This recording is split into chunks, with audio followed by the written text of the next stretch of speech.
Hello testers. ఈరోజు మనం చెప్పబోయే టాపిక్ మనకి సబ్స్క్రైబర్ నుంచి ఒక ఇంటర్వ్యూ క్వశ్చన్ వచ్చింది.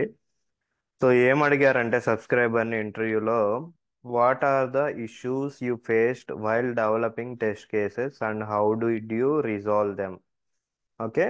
సో దీన్ని ఇంకో విధంగా ఎలా అడుగుతారంటే, what are the challenges you faced while automating the test cases, okay, how do you overcome అని చెప్పి కూడా అడుగుతూ ఉంటారు. ఓకే. సో ఇది depends on real time, case to case vary అవుతూ ఉంటుంది. But majority of the times ఏంటంటే కొన్ని కామన్గా ఉంటాయి అన్నమాట. ఓకే. సో ఎనీ అప్లికేషన్ మీద ఆటోమేషన్ టెస్టర్గా పనిచేసే వాళ్ళు దాన్ని ఆన్సర్ చేయొచ్చు. సో ఫస్ట్ థింగ్ వచ్చేసి dynamic web elements related challenging అనమాట. ఓకే. ఫస్ట్ ఛాలెంజ్ వచ్చేసి మనకి dynamic web element related challenge. Okay. So ఇవి మేజర్గా ఎలాంటి అప్లికేషన్స్లో వస్తాయంటే, ఇక్కడ అమెజాన్ అప్లికేషన్ ఉంది కదా. సో అమెజాన్ అప్లికేషన్ అంటే ఈ కామర్స్ అప్లికేషన్. ఓకే. ఎవరైతే ఈ కామర్స్ రిలేటెడ్ అప్లికేషన్స్లో కానీ, లేకపోతే ఎయిర్లైన్స్ రిలేటెడ్ అప్లికేషన్స్లో కానీ, హోటల్స్ రిలేటెడ్ అప్లికేషన్స్లో కానీ, బ్యాంకింగ్ రిలేటెడ్ అప్లికేషన్స్లో వర్క్ చేసే వాళ్ళకి ఇలాంటి మేజర్గా డైనమిక్ వెబ్ ఎలిమెంట్స్ ఇష్యూ అనేది వస్తూ ఉంటుంది అనమాట. అండ్ ఎవరైతే క్యాలెండర్స్ మీద వర్క్ చేస్తున్నారో, ఓకే, ఇక్కడ చూడండి, ఇక్కడ అమెజాన్ పేజ్లో నేను ఒక ప్రొడక్ట్ అనేది సెర్చ్ చేస్తున్నా. Okay, let's a Dell monitor అని చెప్పి సెర్చ్ చేశాను. ఇక్కడ నాకు లిస్ట్ వచ్చింది కదా, డెల్ మానిటర్ లిస్ట్ వచ్చింది. ఓకే.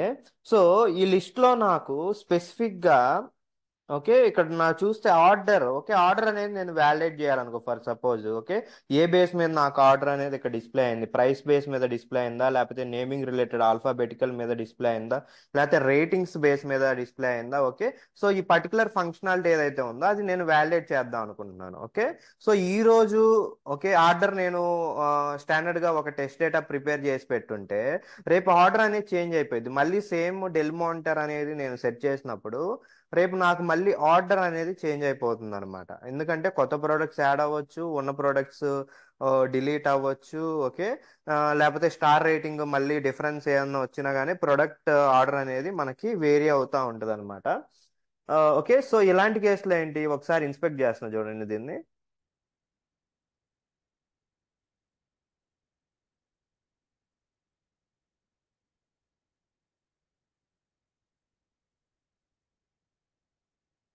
ఓకే. సో ఇక్కడ మనం చూస్తే ఆ ఆ హై లెవెల్ ప్రొడక్ట్ ఏదైతే ఉందో, ఓకే, హై లెవెల్ ప్రొడక్ట్, ఇదిగోండి మొత్తం ప్రొడక్ట్, ఈ ఫ్యూజింగ్ రో అంట.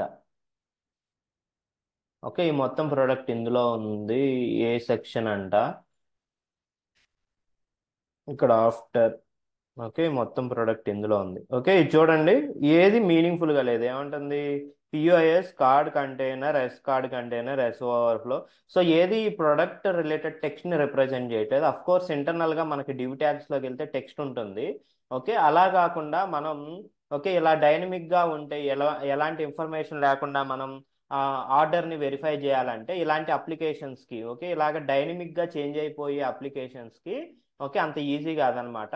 ఇలాంటి వాటిల్ని మనం, ఓకే, ఆర్డర్ని, ఓకే, డిస్ప్లే ఆర్డర్ని చెక్ చేయాలి. ప్రొడక్ట్స్ డిస్ప్లే ఆర్డర్ని అంటే, ఓకే, ఆ డిస్ప్లే ఆర్డర్ యొక్క క్రైటీరియా మనం తీసుకోవాలి. Let's A star rating base మీద ఉందా? ఓకే, ఫస్ట్ ప్రొడక్ట్స్ డిస్ప్లే అయిన తర్వాత మొత్తం ప్రొడక్ట్స్ యొక్క స్టార్ రేటింగ్ అనేది తీసుకోవాలి.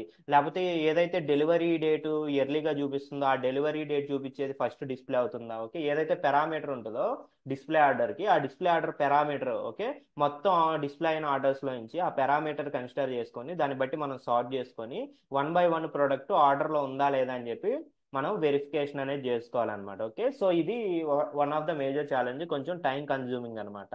సో కొంచెం ఇంట్రెస్టింగ్గా కూడా ఉంటుంది ఆటోమేషన్ చేసేటప్పుడు. ఓకే, ఇలాంటి సిమిలర్ కేటగిరీలోకి మనకి ఫ్లైట్ రిలేటెడ్ అప్లికేషన్స్ అనమాట. ఓకే, ఎయిర్లైన్స్ అప్లికేషన్స్ మనకు ఉంటాయి. ఇక్కడ చూడండి, నేను ఇండిగో వెబ్సైట్కి వచ్చి హైదరాబాద్ టు అహ్మదాబాద్ ఒక డేట్ ఇచ్చేసి ఫ్లైట్ అనేది సెట్ చేశాను. ఇక్కడ నాకు మల్టిపుల్ ఫ్లైట్స్ రిజల్ట్స్ అనేవి వచ్చినాయి. ఓకే, ఒకసారి ఇక్కడ ఇన్స్పెక్ట్ చేద్దాం చూడండి.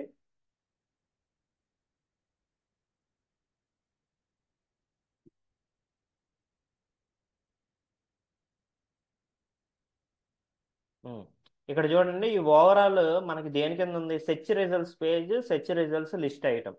ఓకే, ఇందులో కూడా మనకి ఫ్లైట్ డిస్ప్లే ఆర్డర్ అనేది, ఓకే, ఫ్లైట్ డిస్ప్లే ఆర్డర్ అనేది చెక్ చేయడం అనేది మన టెస్ట్ కేస్ అనుకోండి for suppose.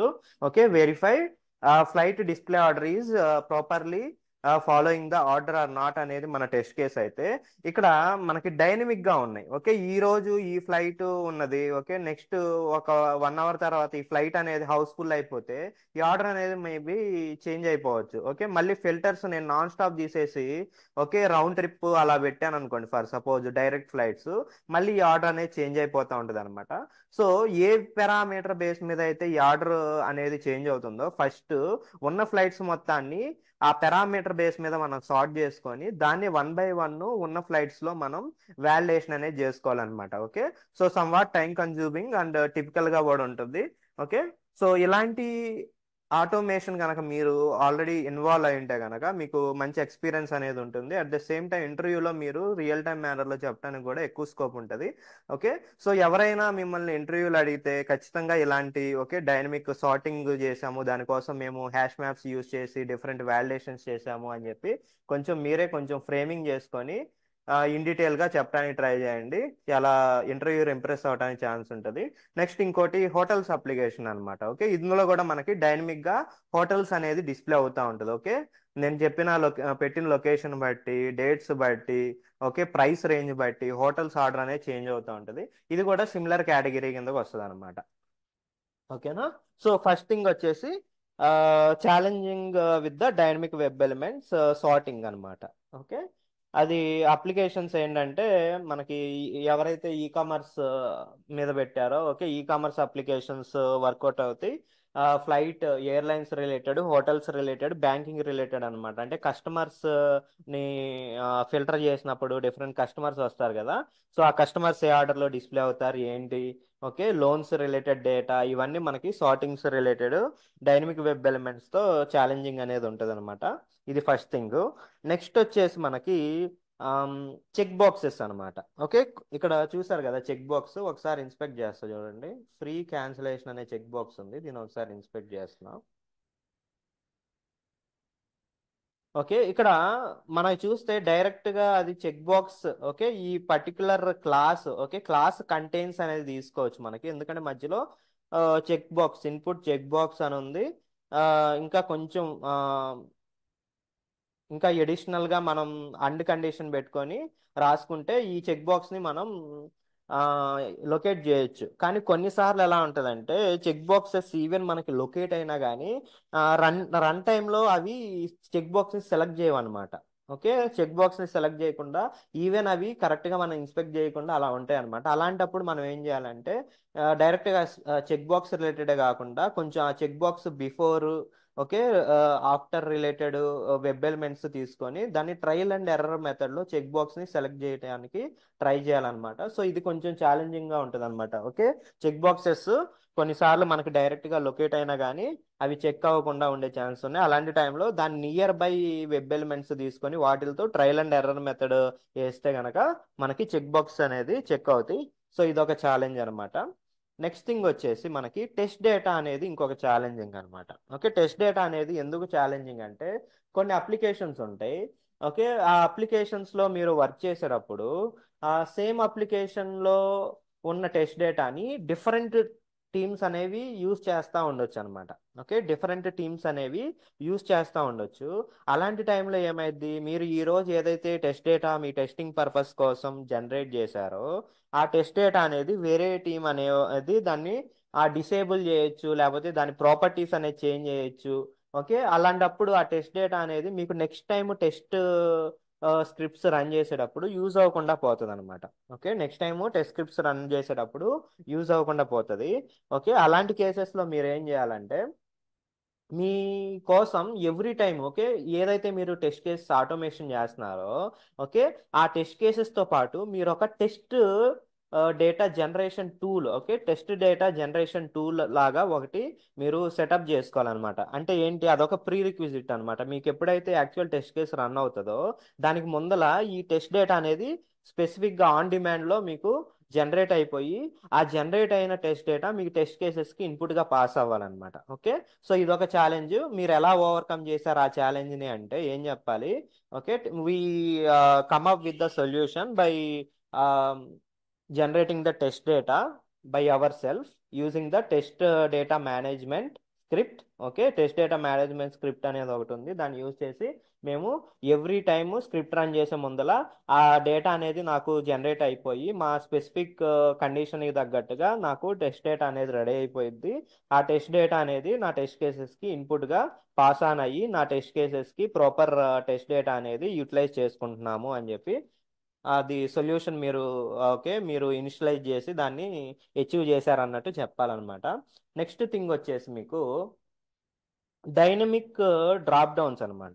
Okay, dynamic drop downs అంటే ఇప్పుడు కొన్ని డిపెండెంట్ డ్రాప్ డౌన్స్ ఉంటాయి. ఓకే, కొన్ని వన్ టు వన్ డిపెండెంట్ ఉంటాయి, కొన్ని one to many dependent drop downs ఉంటాయి. ఫర్ సపోజ్ ఓకే అందరికి అర్థమయ్యేలా చెప్పాలంటే ఇప్పుడు for suppose countries drop down ఉందంటే కంట్రీని సెలెక్ట్ చేసుకుంటే నెక్స్ట్ ఆ పక్కన కంట్రీ స్పెసిఫిక్గా స్టేట్స్ డ్రాప్ డౌన్ ఉంటుంది. ఓకే, స్టేట్స్ సెలెక్ట్ చేసుకుంటే state specific district drop downs ఉంటాయి. ఓకే, డిస్ట్రిక్ట్ సెలెక్ట్ చేసుకుంటే అందులో మండల్ డ్రాప్ డౌన్స్. ఓకే, ఇలాగ ఇంటర్ డిపెండెంట్ డ్రాప్ డౌన్స్ ఉన్నప్పుడు ఓకే మరి హార్డ్ కోడ్ చేసాం అనుకోండి, for suppose India, Telangana, Hyderabad, Sangareddy mandal something అలాగా హార్డ్ కోడ్ చేస్తే ఆ పర్టికులర్ టెస్ట్ డేటా వరకు అది వర్కౌట్ అయ్యింది. కానీ అన్నిటికీ మనం ప్రాపర్గా వర్క్ అవుతుందా లేదా టెస్ట్ డేటాతో మనకి drop downs test data work అవుతుందా లేదా అని చెప్పి చెక్ చేయాలంటే ఏం చేయాలి? ఈ మొత్తం డ్రాప్ డౌన్స్ ఏవైతే ఉన్నాయో మొత్తం మనం హ్యాష్ మ్యాప్స్లో తీసుకొని కీ వాల్యూ పేర్స్ సెటప్ చేసుకోవాలన్నమాట. ఓకే, సో ఇలాంటి ఛాలెంజ్. ఓకే, ఇక్కడ ఛాలెంజ్ ఏంటి? ఇంటర్ డిపెండెంట్ డ్రాప్ డౌన్స్ ఉన్నాయి. ఓకే, దానికి మనం హార్డ్ కోడ్ చేసి టెస్ట్ కేస్ని పాస్ చేయకుండా దాన్ని డైనమిక్గా మనం డిఫరెంట్ ఇన్పుట్స్తో రన్ చేసి ఆ డైనమిక్ డ్రాప్ డౌన్స్ కరెక్ట్గా వర్క్ అవుతున్నాయి ఇంటర్ డిపెండెంట్ డ్రాప్ డౌన్స్ అని చెప్పి ఎలా చెప్పాలంటే సొల్యూషన్ ఏంటంటే మనం multiple sets of hash maps లేకపోతే లింక్డ్ హ్యాష్ మ్యాప్స్ అనేది తీసుకొని అందులో కీ వాల్యూ పేర్స్ ఇవ్వాలన్నమాట. ఫర్ సపోజ్ కంట్రీ ఉందనుకోండి. ఓకే, సో ఇక్కడ స్టేట్స్ అనేవి కీస్ అవుతాయి. ఓకే, కంట్రీ రిలేటెడ్ స్టేట్స్ అనేది కీస్ అవుతాయి, వాల్యూస్ అనేది ఆ కంట్రీ అవుతుంది అనమాట. ఎందుకంటే కీస్ అనేది మనకి డూప్లికేట్ అవ్వవు కాబట్టి ఇక్కడ స్టేట్స్ అనేవి మనం కీస్ కింద తీసుకున్నాం, వాల్యూస్ అనేది డూప్లికేట్ అవ్వచ్చు కాబట్టి వాల్యూస్ని మనం ఏంది కంట్రీస్ కింద తీసుకున్నాం అనమాట. అలాగా ప్రతి స్టేట్ ఓకే ప్రతి state with the country okay అలాగ మొత్తం హ్యాష్ మ్యాప్స్ లాగా మెయింటైన్ చేసి మళ్ళీ ఈ హ్యాష్ మ్యాప్ కను ఇంకో హ్యాష్ మ్యాప్కి క్రియేట్ చేసి లింక్ పెట్టాలి. ఓకే, ఇంకో హ్యాష్ మ్యాప్ ఏది క్రియేట్ చేస్తారు? Okay, district names with state name అనమాట. ఓకే, మళ్ళీ ఇంకో హ్యాష్ మ్యాప్ ఏం క్రియేట్ చేస్తారు?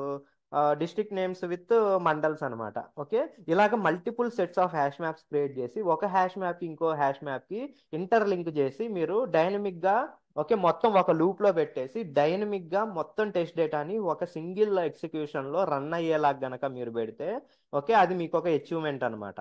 ఓకే, సో ఇలాగా మేజర్గా ఓకే జనరల్గా ఎలా చెప్తారు? విండో హ్యాండ్లింగ్ అనేది ఒక ఛాలెంజ్, లేకపోతే ఫ్రేమ్కి స్విచ్ అవ్వడం అనేది ఒక ఛాలెంజింగ్. ఓకే, ఇవన్నీ ఏంటంటే ఫ్రెషర్ లెవెల్లో కానీ లేకపోతే జస్ట్ ప్రాక్టీస్ చేసే వాళ్ళు చెప్పే ఆన్సర్స్ అనమాట. మీకు ఇప్పుడున్న కాంపిటీషన్కి ఇన్ అవ్వాలంటే మీరు ఇలాంటి కొంచెం మేజర్ ఛాలెంజెస్ తీసుకొని వాటిని ఎక్స్ప్లెయిన్ చేయగలిగితే కనుక మీకు ఇంటర్వ్యూ సెలెక్ట్ అవ్వడానికి ఇంటర్వ్యూర్ ఇంప్రెస్ అవ్వడానికి చాలా ఎక్కువ ఛాన్సెస్ ఉంటాయి. ఇక్కడ చూడండి నేను చెప్పిన మొత్తం 4 ఓకే మేజర్గా 4 ఏంటి? డైనమిక్ వెబ్ ఎలిమెంట్స్ అనమాట. Okay, dynamic web elements sorting అనమాట. సో వాటిని సార్ట్ చేయటం ఎలాగా దానికి సొల్యూషన్ ఏంటని చెప్పి ఆల్రెడీ డిస్కస్ చేసాం. అలానే మనకి check boxes related challenges, dependent drop downs okay multiple dependent drop downs, next test data అనే ఛాలెంజ్. ఓకే, ప్రతిదానికి మీరు ఆ పర్టికులర్ ప్రాబ్లం ఏంటి, దాన్ని ఎలా ఓవర్కమ్ చేశారని చెప్పి క్లియర్ కట్గా కొంచెం వాళ్ళకి అండర్స్టాండ్ అయ్యేటట్టు ఏదో బై హ్యాట్ చేసి చెప్పినట్టు కాకుండా కొంచెం వాళ్ళకి అండర్స్టాండ్ అయ్యేటట్టు ఎక్స్ప్లెయిన్ చేయగలిగితే ఓకే మీకు చాలా ఎక్కువ స్కోప్ అనేది ఉంటుంది ఇంటర్వ్యూ సెలెక్షన్ అవడానికి. ఓకే, సో ఇంకా మీకు సెలీనియం ఇంటర్వ్యూ రిలేటెడ్ ఏమైనా క్వశ్చన్స్ కావాలి ఓకే లేకపోతే ఏమైనా టాపిక్స్ మీకు ఎక్స్ప్లెయిన్ కావాలి okay Java with Selenium automation, test NG with data driven framework, BDD Cucumber framework, API REST Assured, Git, Jenkins okay ఈ కాంబినేషన్లో మీకు ఏమైనా ఇంటర్వ్యూ రిలేటెడ్ కానీ ఏమైనా స్పెసిఫిక్ టాపిక్స్ కావాలన్నా కానీ కామెంట్లో మెన్షన్ చేయండి. అలానే మీకు మాక్ ఇంటర్వ్యూస్ ఏమైనా కావాలంటే కూడా చెప్పండి, నేను ఫ్రీగా మాక్ ఇంటర్వ్యూస్ టేకప్ చేస్తాను. ఓకే. ఆ, ఒకవేళ మీకు ఈ మొత్తం కంటెంట్ కనుక నచ్చినట్లయితే మీరు ఖచ్చితంగా లైక్ చేసి సబ్స్క్రైబ్ చేయండి, ఇంకా సబ్స్క్రైబ్ చేయకపోతే. Okay, thank you.